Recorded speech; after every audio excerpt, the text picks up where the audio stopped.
Okay, so welcome everybody. Thanks for attending this webinar in the series of webinars that Beawre organizes under the umbrella of digital transformation in the construction sector. Today, we will learn about how Ferrovial uses artificial intelligence for the next level lean project management, building first fusion reactor. We have Oriol Ribas with us today. I'll introduce Oriol in a couple of minutes. First of all, I would like to share with all the audience that during this webinar, you will be able to send and ask questions to the speakers. For that, you have an option that allows you to submit those questions, and we'll have 10 minutes at the end for Q&A, where we will try to answer as many questions as possible. So without further delay, we're gonna start. Our mission today is talking about how we can de-risk construction inefficiency through the control of workflows. Whenever we talk about construction projects, we always use this analogy with the iceberg, where on the tip of the iceberg you have the on-site physical activities, but all these depends always on what we call the non-physical assets, and the program, the documentation, quality procedures, materials delivery, etc. And you always have a set of workflows that may be defined formally or informally, which basically explain how you should manage all these non-physical assets. And when something goes wrong in some of these workflows, that generates risks for the projects, which typically translate into budget overruns or delays in the project. So why don't we control these workflows better?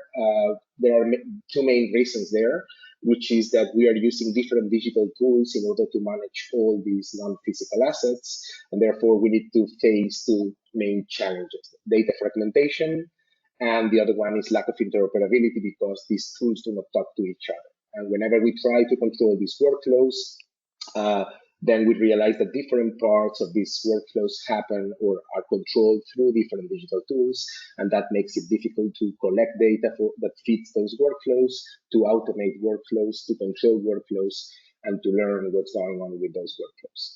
Very briefly, before we start with Oriol, what we offer at Beawre is a technology that can connect to your digital ecosystem to collect evidence from your different tools, might be your documentation management system, the program management system, Excel files, email.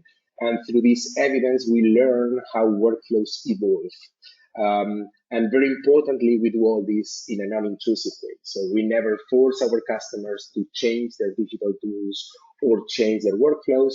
Basically, what we do is connecting to the existing digital ecosystem and providing value on top of it. And then we give you control of all this ecosystem in real time, and we make the whole thing interoperable, because all these tools that could not talk to each other, now they can talk through our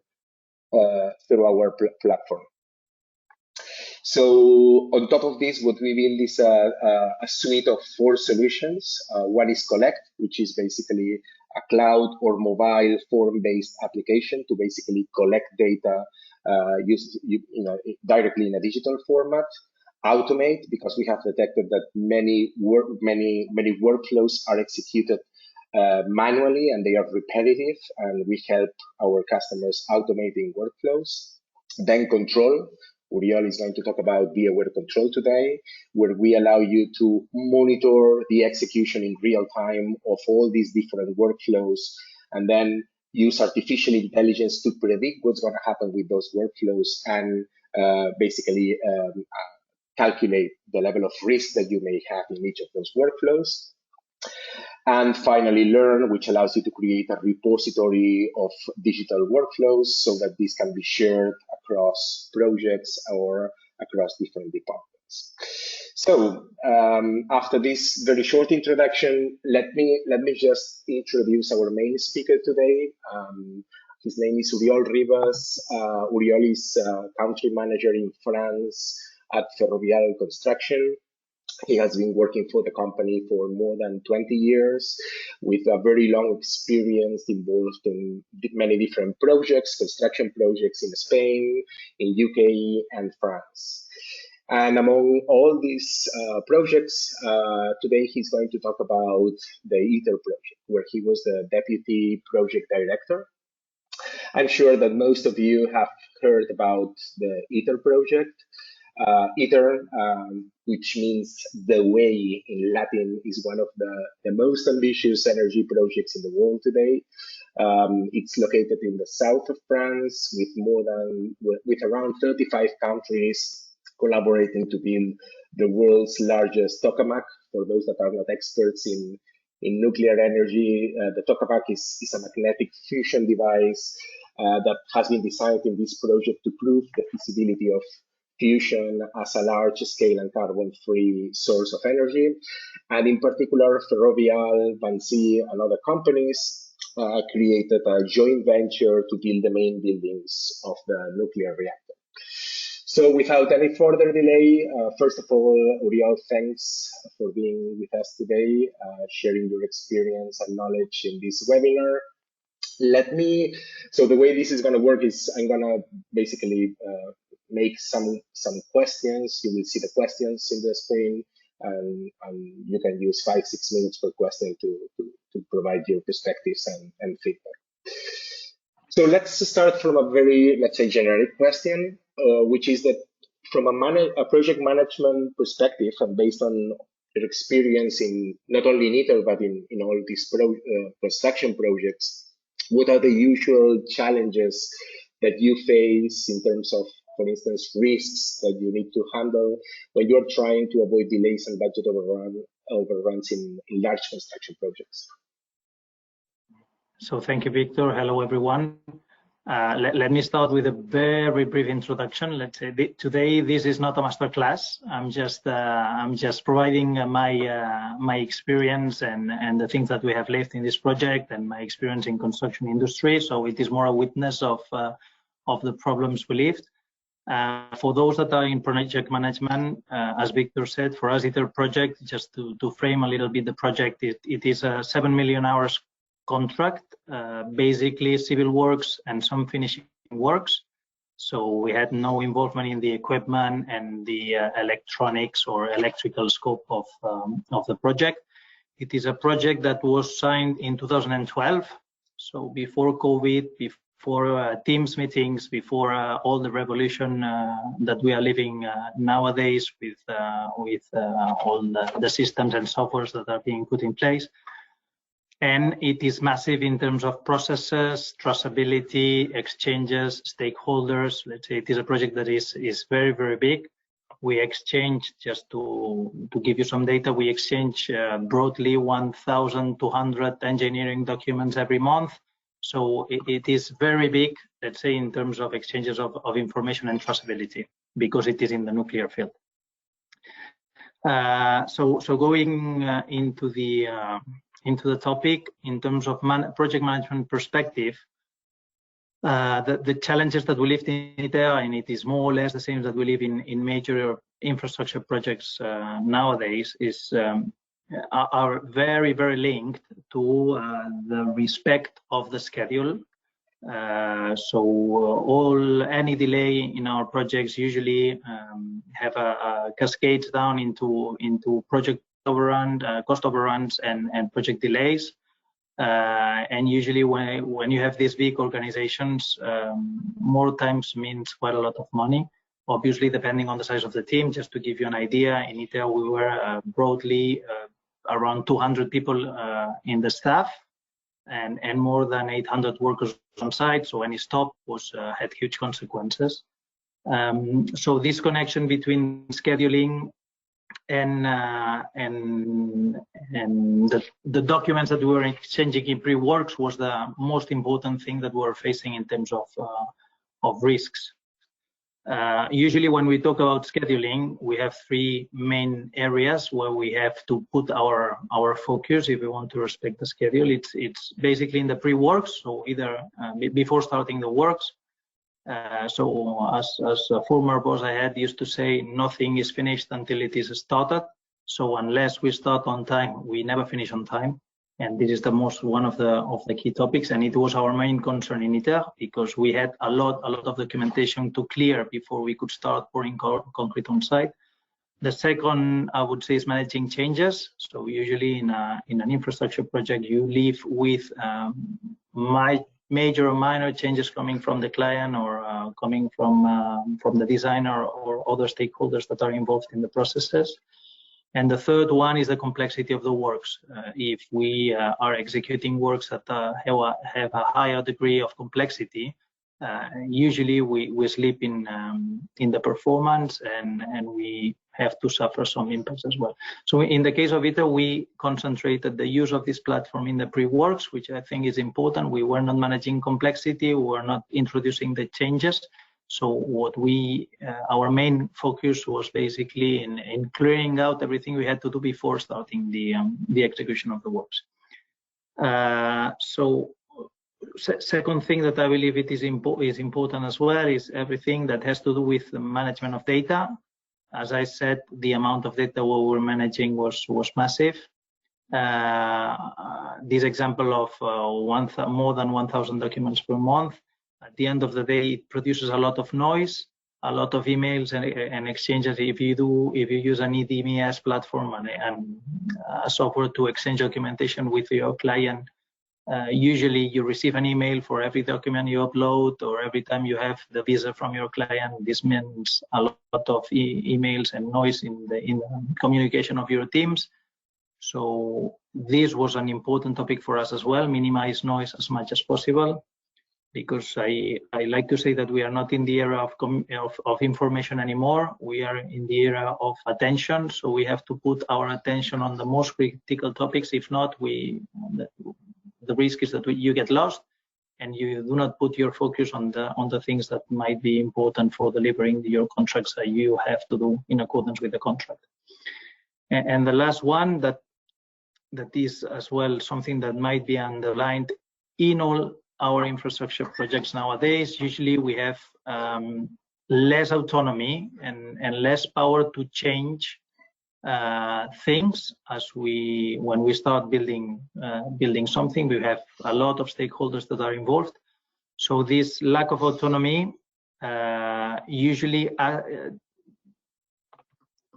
you have to be more involved in having information that is prospective. Let's say it takes more time, more lead time to take decisions and activate some levers.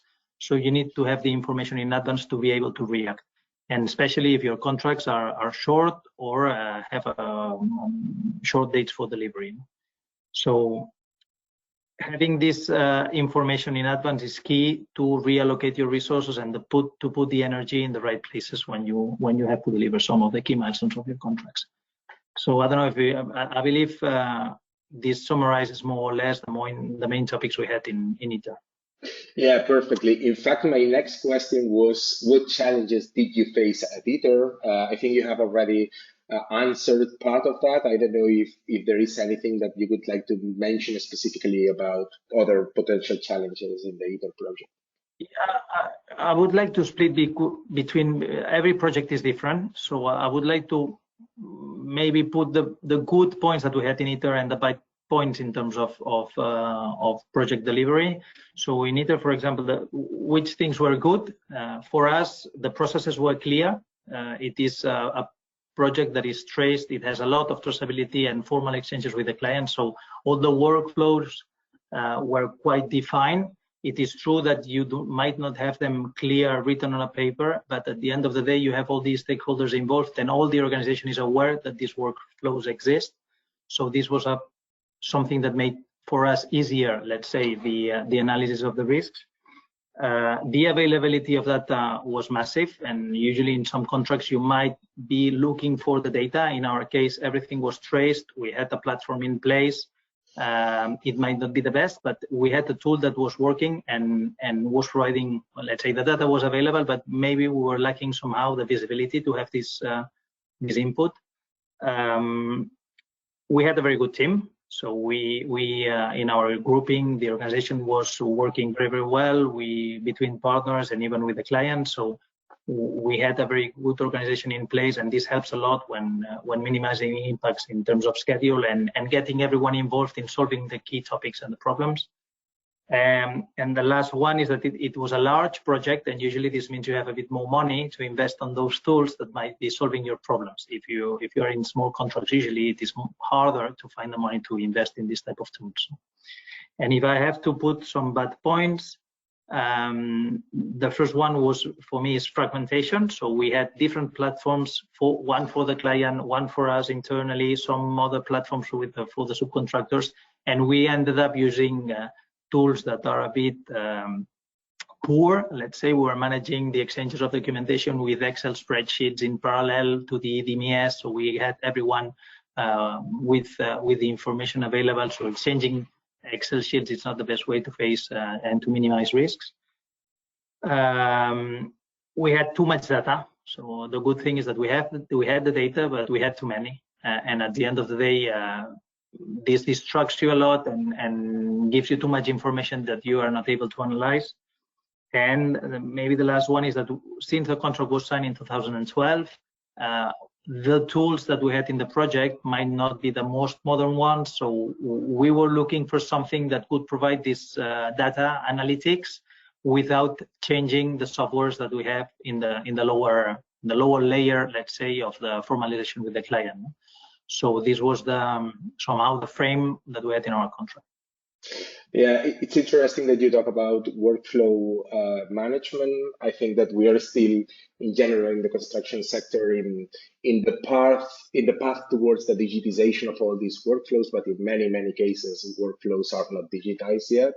Very often, I have this conversation with many customers where we talk about the need for lean project management, and we try to understand what is the best roadmap towards continuous improvement, which is the final goal of lean project management. And one of the things that we see that we lack in the industry is transparency, so the capacity of all the stakeholders involved in those workflows to understand the workflows in a transparent way. And second, measurability, the capacity to understand and to measure the efficiency that we have executing those workflows. And I think that the examples that you just mentioned summarize very well this challenge we have in our sector. Okay, so let me just move to the next question here. Well, one of the things the audience may not know is that one of your decisions was to start using Beawre Control around 2019 in order to be able to control risks related to the reception, review, and approval of documents. So that's my question for you. How did you use Beawre Control? What was the purpose of choosing this tool? As you said, the first time we got involved with Beawre was in 2018. So our project was ongoing already. We had done most part of the civil works. We concentrated on very specific parts of the works that were more connected with finishes, because we had some of our subcontractors, of our collaborators, were not delivering as we expected. And we wanted to put some focus on their capacity to respect the schedule of works that we had with the client. So one of the things, I don't know if we are in our teams, when we thought about this, we were somehow pioneering, because at the end of the day, it is true that there are some softwares in the market to track schedule. Let's say on the one side you have the schedule softwares, Primavera or projects or some contracts. So these are very powerful tools.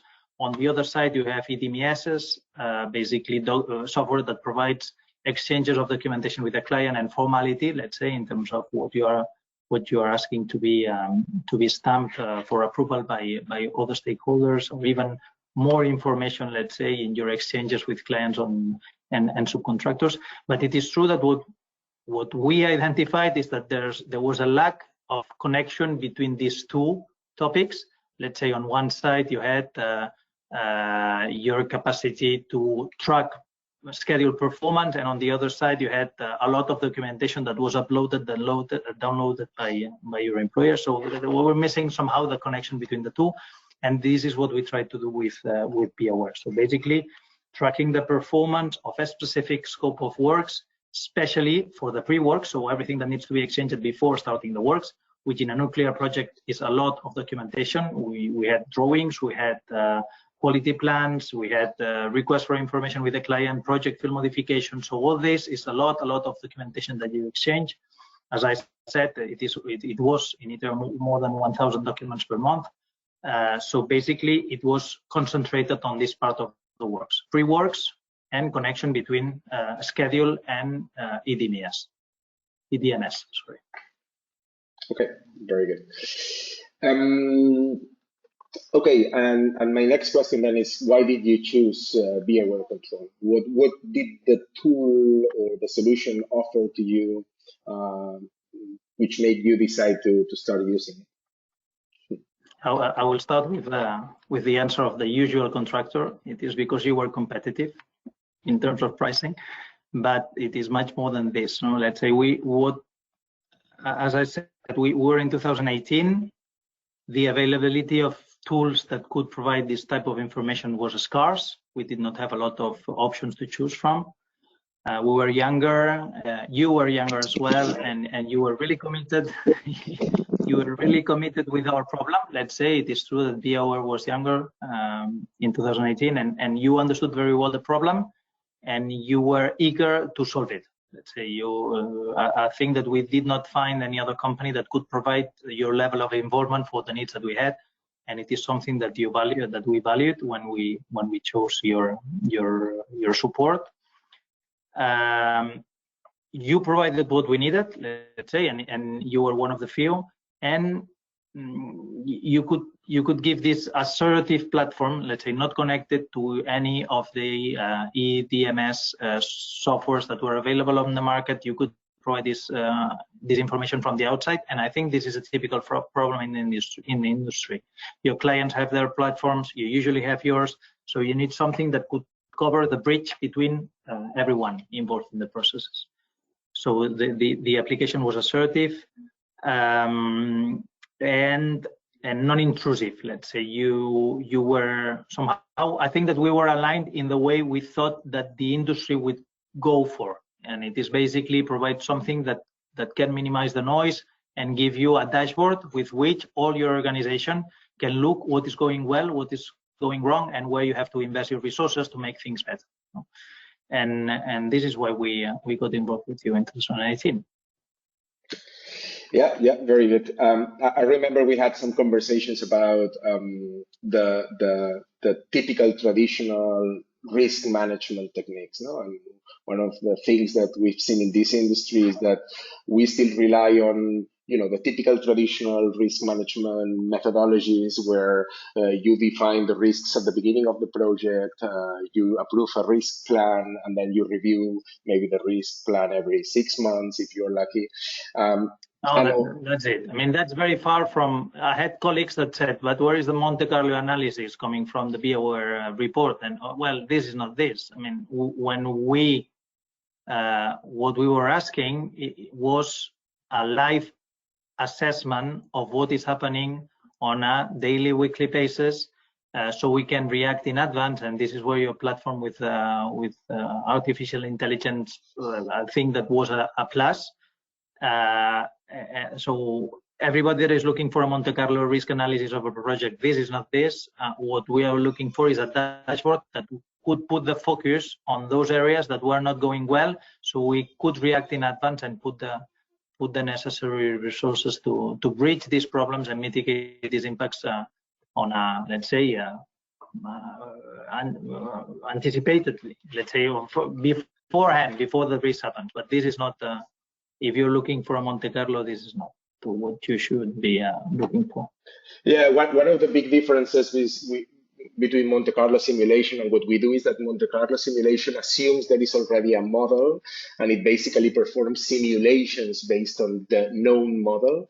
But the problem is that we don't have a model that explains how documentation approval, happens, or how the comments in the design review of drawings happen, and therefore you need artificial intelligence to learn those models on the go. and that was our focus from the very beginning. Okay, and that. Well, I don't know if you will explain a bit more what the module of artificial intelligence was, but basically, if I can do it very briefly, it was that the software was analyzing similar types of documentation provided either by the same subcontractors or with the same approval loops that we had from the client, and then it could do some iterations and analyze what was happening with a certain type of document, and then provide information if that document would be approved in 1 reviews, 2 reviews, 3 or 4 loops, and then be careful because the way it is going, this document should be critical to start the works when you had to do it. So basically, it was comparing similar types of processes, so this could provide information in advance that, let's say, a person analyzing the document particularly might not be able to assert. Yeah, that's correct. In fact, that was an application on documentation management. But what we do in general is we have a workflow. We monitor the workflow. This workflow may represent the approval of a document, consent management workflows, material delivery workflows, and basically we learn how they evolve, and we are able, based on those models, to predict what's going to happen with new workflows. And that's what we were doing in ITER, in fact, which was predicting when documents were going to be approved, so that they could or could not, potentially generate delays in the program. So and then what happened was very funny. I might say funny is that we, by applying the platform, we realized that we had certain types of documents that we never knew again. For example, a client never approved them. So at the end of the day, when you apply a module like this, you get quick wins, let's say, that you might not anticipate when you apply it, but then it is true that it provides more information than the one you might be expecting. So anyway. Yeah, I mean, data noise and data quality is always a fact, and just giving transparent visibility to data is always helps to these type of things. No? And maybe now the $1 million question, which is, how do you think that using Beawre Control benefits projects in general? No? And what type of impact may generate in a project? Does it depend on the size of the project? So what's your view on this?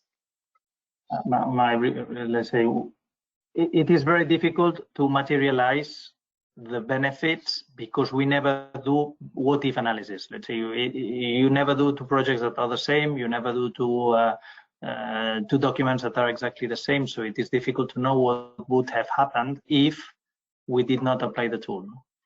What is true is that this type of platforms have a cost, and this is very clear because you pay every month. What you do not know is how much you save, because when you apply them, when you can make some simulations, but it's never accurate.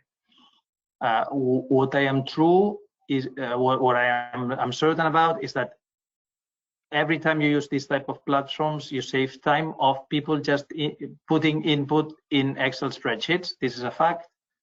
As long as the dashboards are usable, user-friendly, and accessible to the whole organization. And the more people you have involved in a project, the better is the output of these dashboards.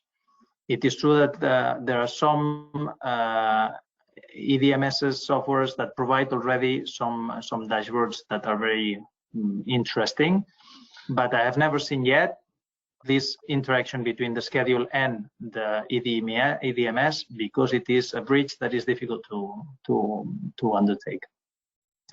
So I am very reluctant to give figures, as you know, of how much money we have saved, because I don't know. Let's say the amounts are not certain, but I have no doubt that for a project in an organization like ours with almost 200 people involved, it is in the range of millions. It is not in the range of thousands. It is not in the range of even 100,000. No, it is not the big millions, but it is true that it is a massive amount of money, especially if you are in a project that is living delays on a, let's say, a regular basis, and where you have a client that is not eager to understand that you're being delayed and that this delay is not due to your own performance.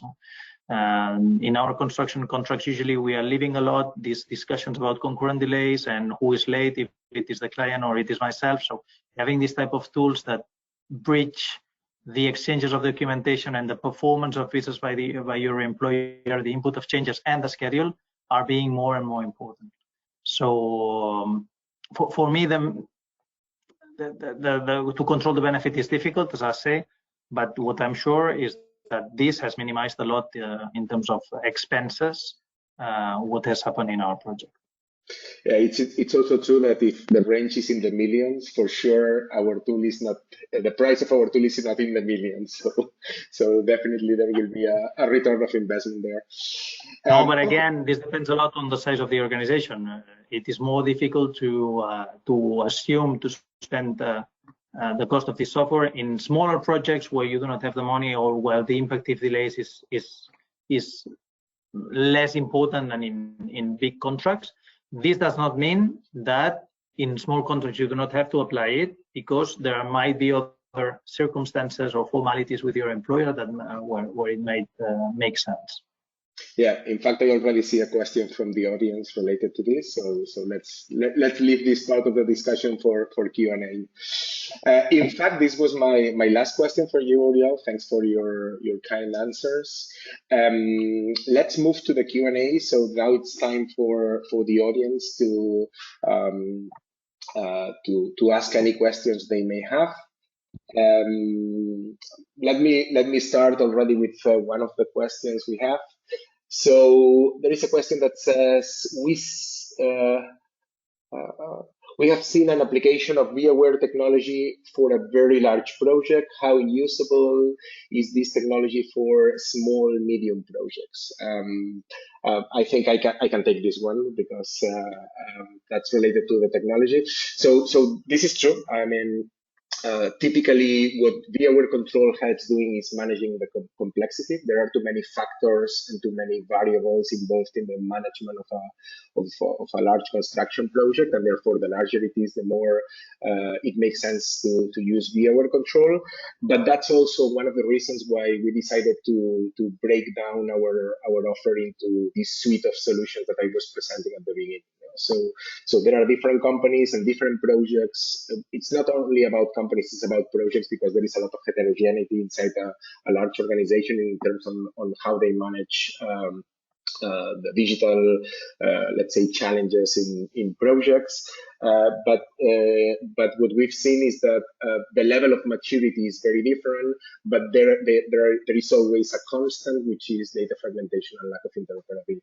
So that's why we saw that for some projects, Beawre Control may be the most critical thing, but for other projects, the automation of workflows may be relevant, because, for instance, they spend 50% of their time of the quality department just processing documentation changes, or they spend 40% of their time processing results that they get from the lab when they send samples of concrete, and therefore automation might be relevant, or in some cases it's even the collection of data. No? When they receive concrete in the project, they are still signing delivery notes on paper, and then they need to pass all this information manually into Excel files at the end of the day, and we also offer collect for that. So this is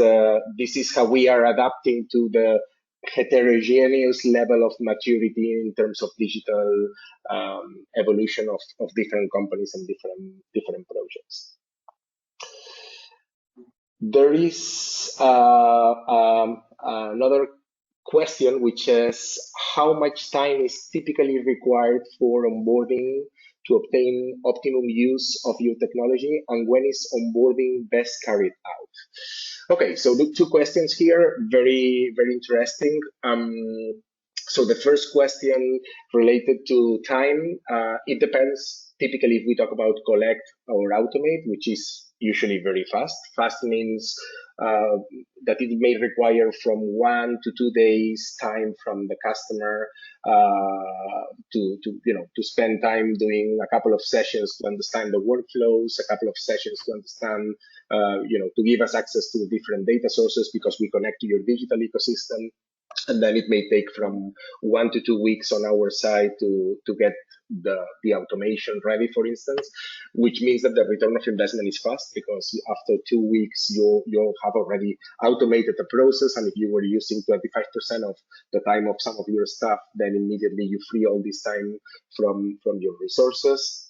And for Beawre Control, because we need to get a little bit deeper on the risk management part, it may take from 2 to 3 days on the customer side and around 2 to 6 weeks on our side to prepare everything for you, digitize your process, do the risk management process, and then deploy the solution and start monitoring processes in real time.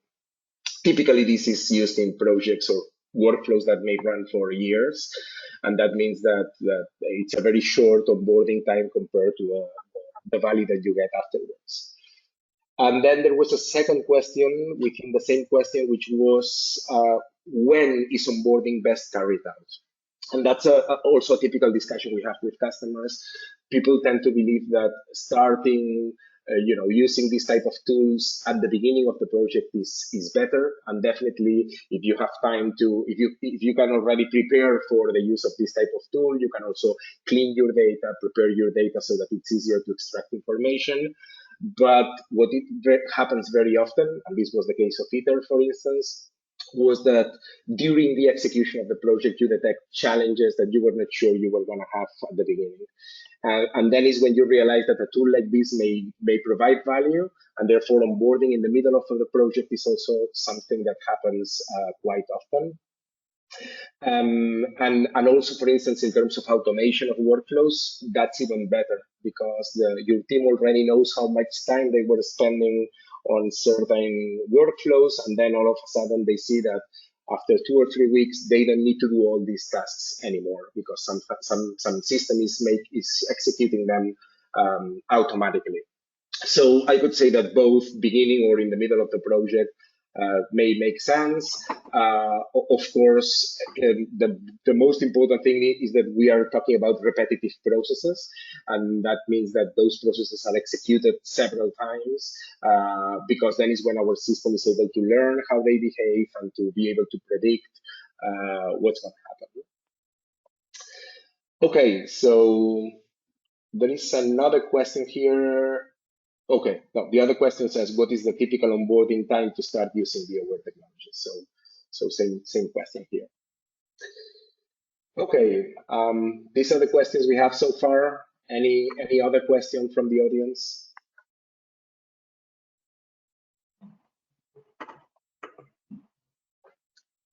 We are 4 minutes from the finish time.